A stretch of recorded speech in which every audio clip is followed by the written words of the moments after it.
Hi, everyone. Great to have you joining us today.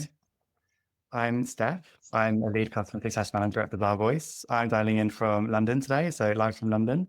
I've been part of the team for over 4 years now, and I've had the pleasure of working with brands and retailers across so many different industries. But if there's one that I've got particular experience in, it's those within FMCG and CPG.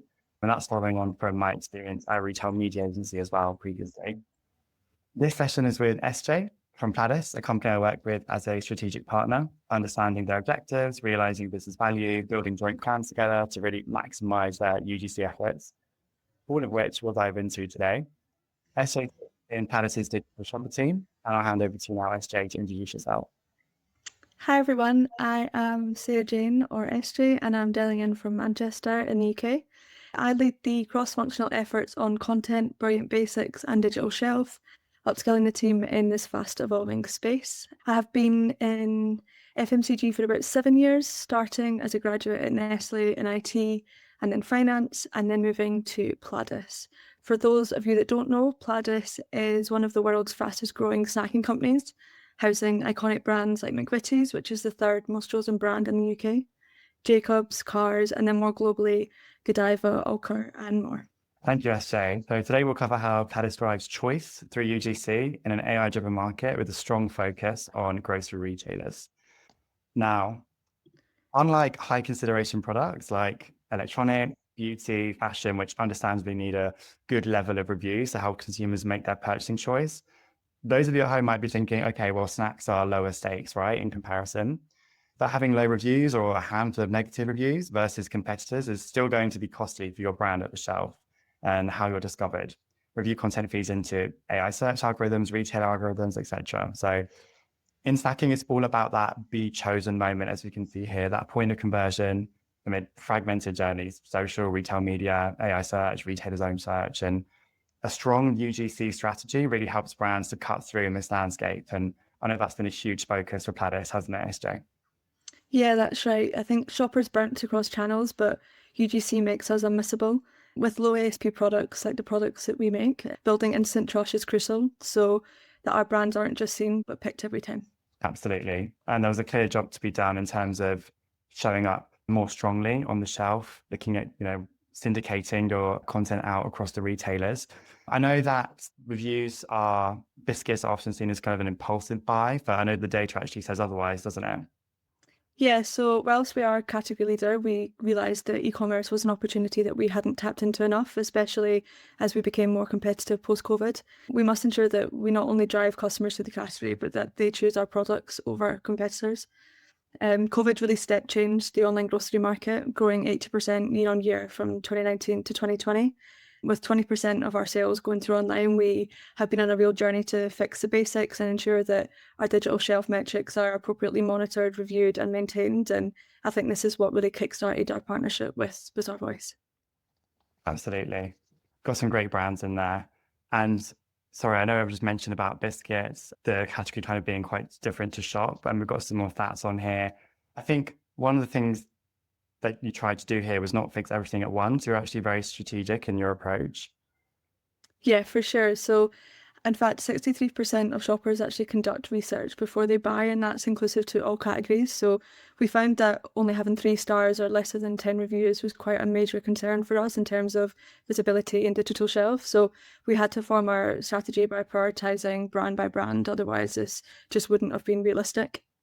So, yeah, we kind of started from the first step, moving from ambiguity to clear and measurable benchmarks. We reviewed our current position, which was about 3.5 stars and 18 reviews as an average. And then we worked with Bazaarvoice to benchmark ourselves. This was really the starting point to building out the framework for our ratings and reviews. The strategy was built from the ground up based on our internal insight, ways of working, industry data, and a deep understanding of shopper behaviour. Firstly, we prioritised the core portfolio because this is our baseline, our foundation. It was imperative for us that our brands and products appeared to a gold standard across all of our retailer sites. We then looked at new product development, and we knew that with the need to gain traction in a fast start, that we needed reviews from day one. This will support retailer algorithms and also drive organic ranking. I think once you get to the point where you feel happy that you have healthy ratings and numbers of reviews, there's also recency to consider, as fresh reviews favour algorithms and consumer perception more so than older. Exactly. I know that to get there, you had a phased approach. So if we can start with phase one and how you kind of got these household names to show up more strongly online.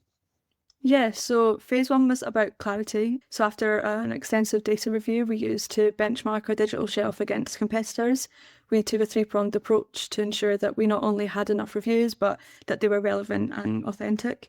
So firstly, we have the number of reviews. So we like to check that there's a baseline of 40 reviews per SKU and a minimum of 4 stars. If this baseline is not met, that's a flag to generate more reviews with Bazaarvoice.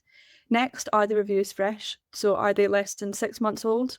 If not, again, this is another flag to generate further reviews.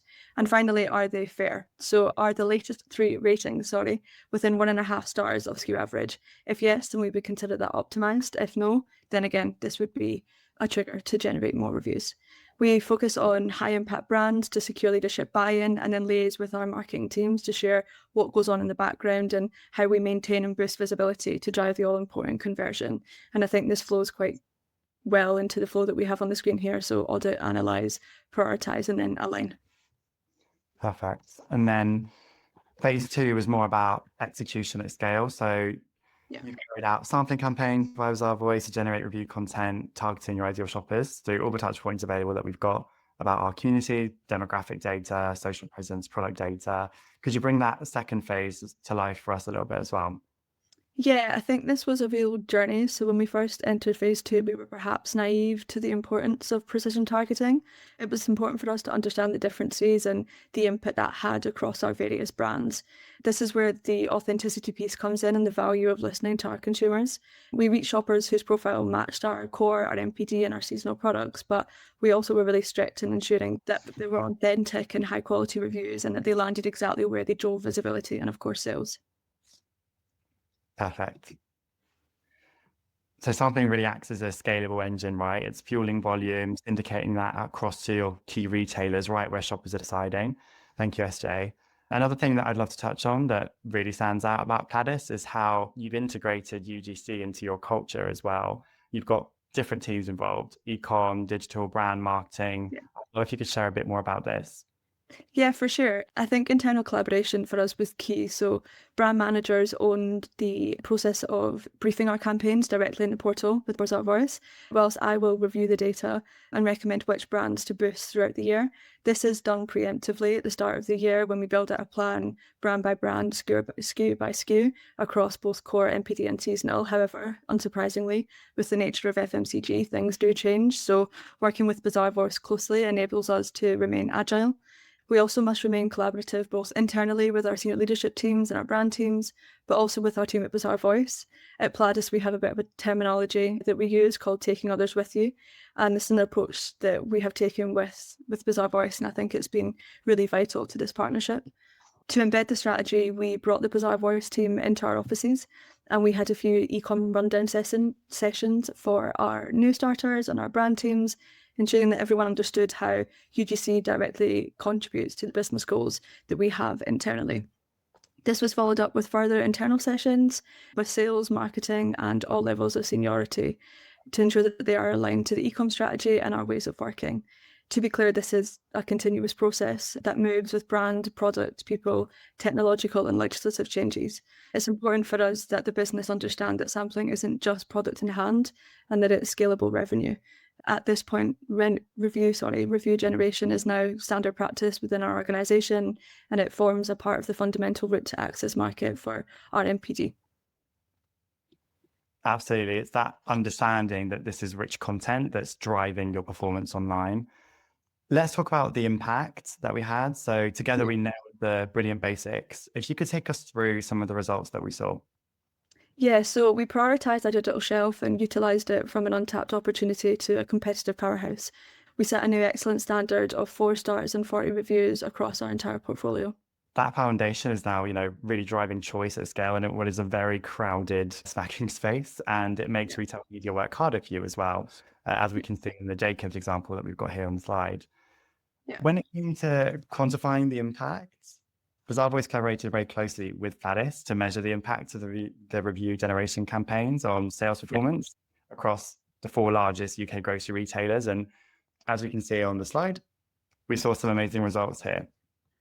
Yeah, we really did. We saw this kind of strong results and we continue to quantify the impact. At Standard, we look at scorecards monthly, reviewing digital shelf metrics and Brilliant Basics end to end. So this includes titles, imagery, review ratings, number of reviews, availability. We also track share of search across key search terms. So from the increase in our star ratings and reviews, we saw a 6% uplift in the biscuit search term and a 5.5% in snacks. To note, this was organic ranking as well. This was not sponsored. At a total level, we saw a 6% RSV value uplift across our top 4 retailers, and we've moved from 60th ranking to 8th in the top 150 FMCG digital shelf metrics. Without the partnership with Bazaarvoice, it would have been quite challenging, I think, for us to quantify our successes, but through sharing our EPOS data with the Bazaarvoice team and then the hard work of everybody involved, we managed to build a really high impact value case that was really well received by our senior leadership team and our marketing colleagues. Absolutely. It was, fantastic to collaborate with you on this and articulate the value being driven across your retailers. You mentioned leadership there. Yeah. I know that getting the results wasn't the end. It was very much about how we could tell this story internally within your business too. Yeah, absolutely. The results acted as fuel for us, particularly when sharing updates with our senior leadership team. Pladis have a really strong ROI focus, so delivering tangible results is really crucial for us. Ultimately, the generation of UGC not only drives performance, but it improves our organic ranking and visibility on retailer sites. With increased visibility, comes increased performance, and with that comes conversion, which is proof of return on investment, a stepping stone to us investing more in the future to improve our digital presence. Absolutely. Amazing results. And by no means the end of the story. I know we've touched on getting the reviews to retailer sites. Yeah. Something else that we've been focusing on quite a lot is enabling your teams to maximize the value they're getting from the reviews themselves and all the insights available from your consumers about your products. Yeah, so the value of reviews and ratings extends far beyond the shelf, as we discussed earlier. It's direct, authentic channel feedback and influence of our consumers.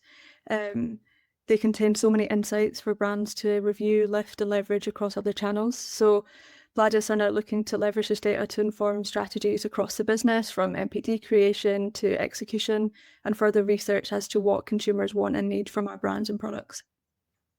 Absolutely. And I know you've also been using our new AI insights tool, which you can see on the screen. Yes, we have.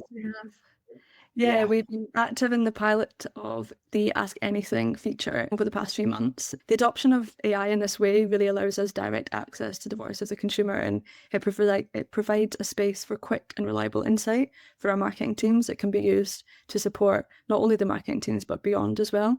The AI Insights tool enables our teams to ask both broad or really specific questions about whatever it is that they need that data for without the need for, lengthy data reviews. So for example, what are consumers saying about a new flavour variant, or what research can we have on, the flavours being requested by consumers, for example. This could inform MPD research and consumer insights projects.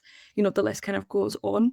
It's an extremely handy and efficient tool, especially with the number of demands on us in the fast-paced FMCG world. We have been working really close with the development team and are providing feedback to further optimize the tool. And I'm just really looking forward to the go live, to be honest. Fantastic. Yeah, great to hear you're using the tool and for your partnership on this as well. Now, I know at Summit today, we've talked a lot about changes in the landscape, obviously, now that discovery is increasingly AI first and how UGC is a really key part of driving that visibility. You, as Pladis, also have had another challenge to navigate with the new HFSS regulation affecting the UK market, which limits advertising and visibility for a huge part of your product portfolio. Yeah. With these 2 new challenges, how is Pladis building resilience for your organic discovery? So the regulations for HFSS will affect how all snacking brands can promote their products within the UK. So HFSS is quite restrictive, to say the least. It affects many media types and channels, including sponsored search, multi-buys, front of store execution, TV, social media, meaning that boosting organic SEO through review content couldn't would be really more important at this point. For context, we're no longer able to promote our HMSS products on a product-specific basis. Only master brand-led comms are compliant. So the official go live of this was January, I think it was the 5th, but we've been compliant since October 2025 and are tackling it head on with a robust review framework and using authentic content boosting reviews and rankings, be it on retailer sites or on AI search results. Also, our Bazaarvoice compliant sampling strategy keeps us building trust and visibility under the new restrictions. Absolutely. It's certainly going to change a lot in the retail media space as well for your brands. But reviews become even more important in delivering that scalable proof that drives visibility and choice, which is fantastic. Moving on to our last section, which is the wrap up. We are sending everyone away with a quick Pladis playbook, if you will. Thank you so much for sharing all that you have here with us today, SJ. We've covered quite a lot, and we just wanted to summarize with a few key takeaways for everyone to take forward and into their own planning as well. So you've got a recap of the 3 phases, from audit and goal setting based on data to targeted execution and measurement. This is a great framework to win in that kind of crucial be chosen moment. What would you say is the biggest takeaway, SJ? I think just simple, scalable wins. Build the foundations of the strategy from the ground up. Start with the data-backed audits, execute and then measure. And most importantly, take the business with you. Ensure that they are on that journey too and understand the importance of what it is that you're doing. I think that's absolutely vital. Absolutely. Thank you so much, SJ, and to everyone who's joined us online for the session today.